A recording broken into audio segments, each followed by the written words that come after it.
Hey everybody, so today I'm going to be doing show you how to do a mix your paints and create a dirty pour. There's a lot of different methods for how to create with flow art, and I'm going to go over a few of them, just my take, things that I've done, the way that I have a go, might give you some ideas. So I'm doing on my PVC acrylic disc again, and I'm going to be using push pins to lift it up out of the paint so that I can keep it away from having the drips around the edges. Using just a big party platter again, piece of paper underneath to catch the drips. Alrighty, today I'm doing again white and two colours, and my colours I've chosen today are purple and turquoise. So let's get started. For my mixing cups, once again, I'm reusing old ones, as I usually do, but for my pouring cup, I'll be using a clean cup. Go from there. And I usually start with around about half a dozen pumps of the paint that I'm using, and then I mix it up, so make it nice and smooth.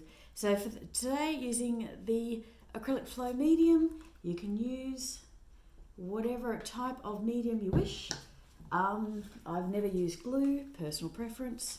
I've used Floetrol, Australian Floetrol, and I find that works particularly well, especially with thicker paints. But for this one, just going to use this. I've tried a few different sorts, whatever works for you. So my first thing is to add in roughly same amount of medium as what I've got on paint until it becomes a nice creamy paste. So it's nice, creamy, smooth, mixed in together so that it works well. And then I will add water to make it flow. Now, some people do add just water. I don't recommend that. I haven't tried it. But as far as I understand, with science and chemicals, if you don't use something that's an additive specifically for paint, you can end up with the paint molecules breaking apart and wrecking what you've made. So for me, I use the medium to get it smooth, water to help it flow. And as much or as little as you like. Some people use distilled water, etc., etc. So you can see there, that is flowing beautifully. It's just running off my stick. You're aiming for melted honey, melted ice cream. It's hard to describe, but that gives you the idea. All right, my other colours. Going with the purple. Now, for beginners, I recommend just keep it simple with a couple of colours, because you can add a lot of colour and end up making mud if it doesn't have a good consistency to it. So I generally have found as well that I make mine a little bit thicker than other people do, and it helps to maintain that consistency a bit better. So once again, added in my flow medium, and nice and creamy-ish. Nice and smooth, add in my water and go from there. When you've done acrylic paint pouring, at the end of it, you will find that it does dull and it does get darker, and you can bring colour back into it by using a gloss spray or a resin, or you might like the matte look, whatever works for you. You don't necessarily have to add a protective coating, but I prefer to. So that one is actually quite a bit runnier than the first one, which means it's going to give a different kind of result. You know what? I'm going to play with it anyway. If you want it thicker than that, you can add more paint back into it. It really is up to you how you want your paint to be. All right, my turquoise. Once again, my medium first, adding in roughly the same amount of medium as I do have in there already for the paint, roughly speaking. I'm very loose with my measurements.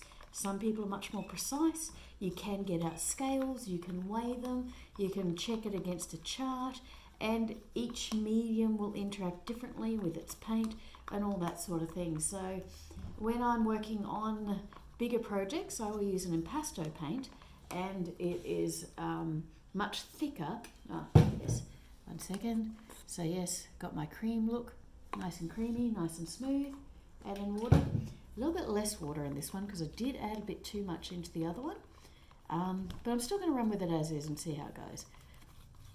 And it is a bit of a science over everything else.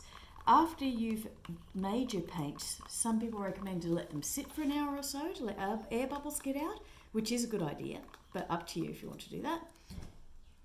And that's quite a bit thicker.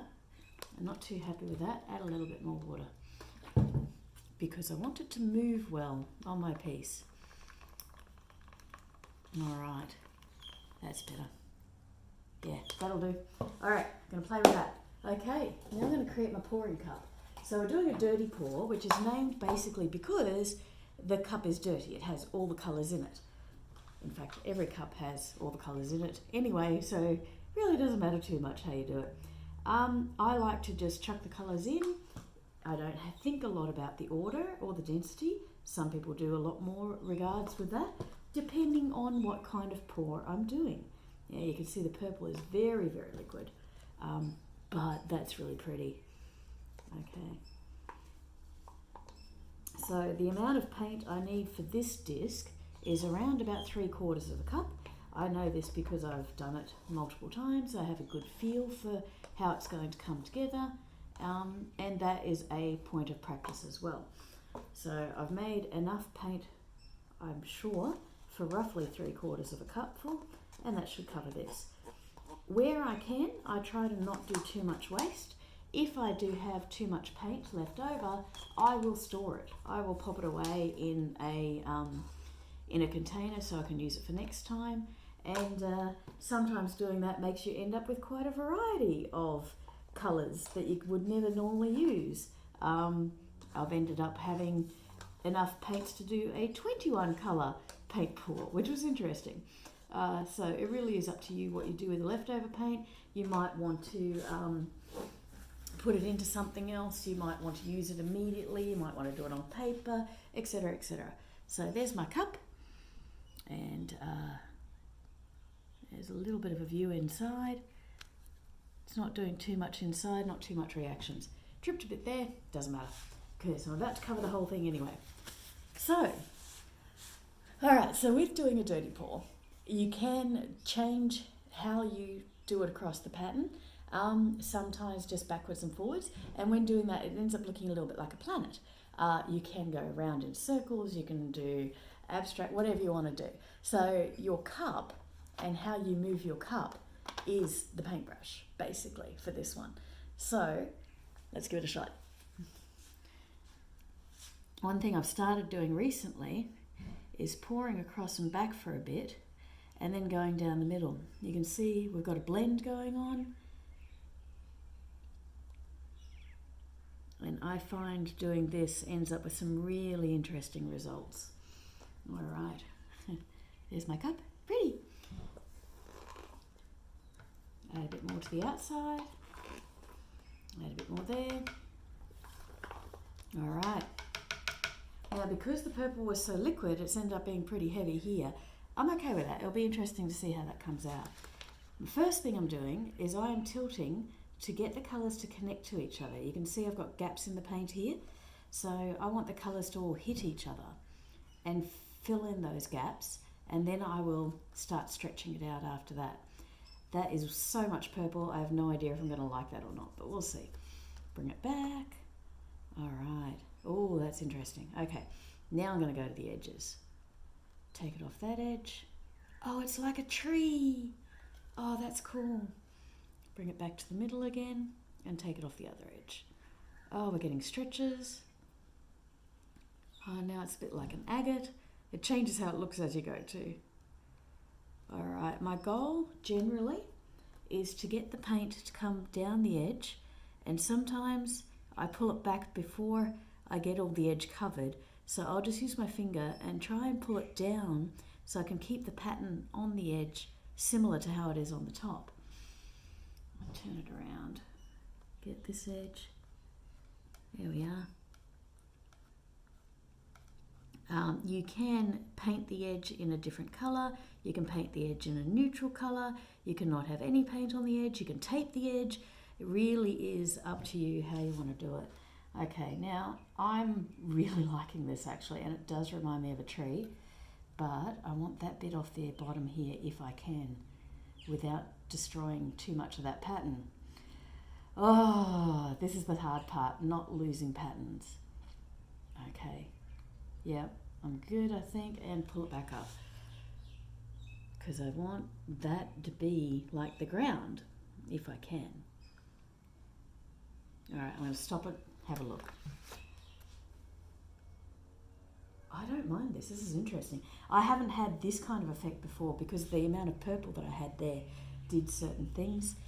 Here's my hands. Yay, paint pouring hands. I'll just wash them.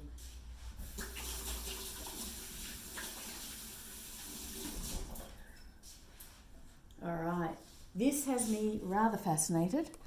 Let's pull it up so you can have a bit more of a look at the pattern here. So you can see what I was saying with the bottom there, the purple, but I've also got blends coming through. There's the white blend here, there's the blue blend there, a little spot that's just great. I feel like it's a tree with branches coming out. When this dries, I have a few options of what I can do with it. I can paint over this in purple to make it all dark and seem like it's more grounded. I could add leaves. I could add leaves with paint. I could add them with drawing implements. I can put a hole in the middle and turn it into a clock. I could make it a little bit more like a galaxy and add little spots and stars. Or I can leave it just as it is. Quite a few options in this one. I'm very curious on this. It's turned out quite differently to how I thought it might, especially with that amount of purple being so liquid, and I'm very curious how that's going to dry. So, there you go. This is how to do a dirty pour, one version of them, with 3 basic colours. I hope that gives you some ideas, and I'll do some more later. See ya.